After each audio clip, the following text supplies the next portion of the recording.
हरियाणा के खिलाड़ियों ने कुल 11 पदक जीतकर एक बार फिर अपनी श्रेष्ठता साबित की। इनमें 7 स्वर्ण, 2 रजत और 2 कांस्य पदक शामिल हैं। सीएम सैनी ने कहा कि मुक्केबाजी रिंग में भारत के 7 स्वर्ण पदकों में से 6 स्वर्ण हरियाणा के खिलाड़ियों ने जीते। उन्होंने ग्लासगो में तिरंगा ऊंचा करने वाले सभी पदक विजेताओं के साथ प्रत्येक प्रतिभागी खिलाड़ी का भी दिल से अभिनंदन किया। मित्रों, आज हमारे सामने हरियाणा के वे वही खेल सितारे आज बैठे हैं जिन्होंने ग्लासगो में साथियों अपने दमखम, अपनी प्रतिभा का डंका पूरी दुनिया में बजाया है।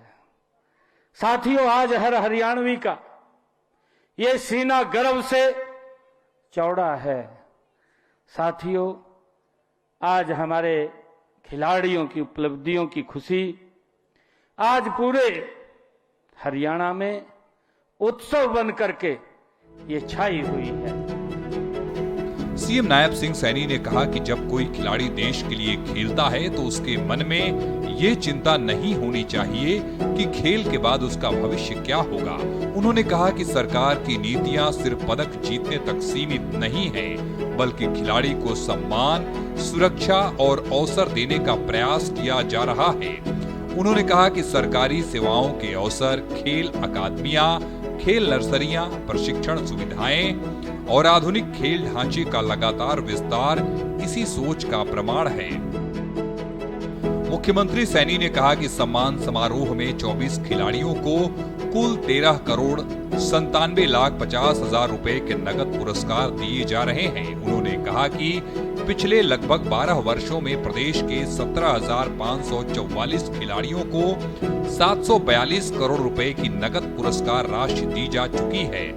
इसके साथ ही सरकार ने अवार्ड विजेता खिलाड़ियों के मासिक मानदेय में भी बढ़ोतरी की है।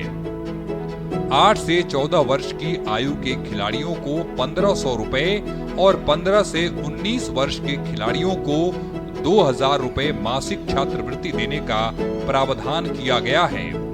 साथियों, हमने अंतर्राष्ट्रीय खेल प्रतियोगिताओं में देश का प्रतिनिधित्व करने के लिए खिलाड़ियों को तैयारी हेतु अग्रिम राशि देने का भी साथियों प्रावधान किया है, ताकि पैसे की कमी के कारण किसी खिलाड़ी की ट्रेनिंग न रुके।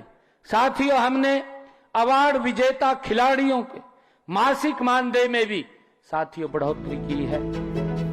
सीएम नायब सिंह सैनी ने कहा कि पिछले लगभग 12 वर्षों में प्रदेश में खेल इंफ्रास्ट्रक्चर पर करीब 1,100 करोड़ रुपए खर्च किए गए हैं। ताऊ देवीलाल खेल परिसर में लगभग 10 करोड़ रुपए की लागत से राष्ट्रीय स्तर का ए स्टार उन्नत वैज्ञानिक प्रशिक्षण एवं पुनर्वास केंद्र भी स्थापित किया गया है।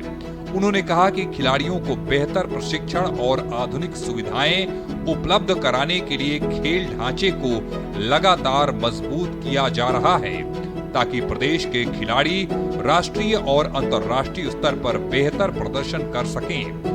मुख्यमंत्री ने कहा कि प्रधानमंत्री नरेंद्र मोदी के प्रयासों से वर्ष 2030 में होने वाले राष्ट्रमंडल खेलों की मेजबानी भारत को मिली है।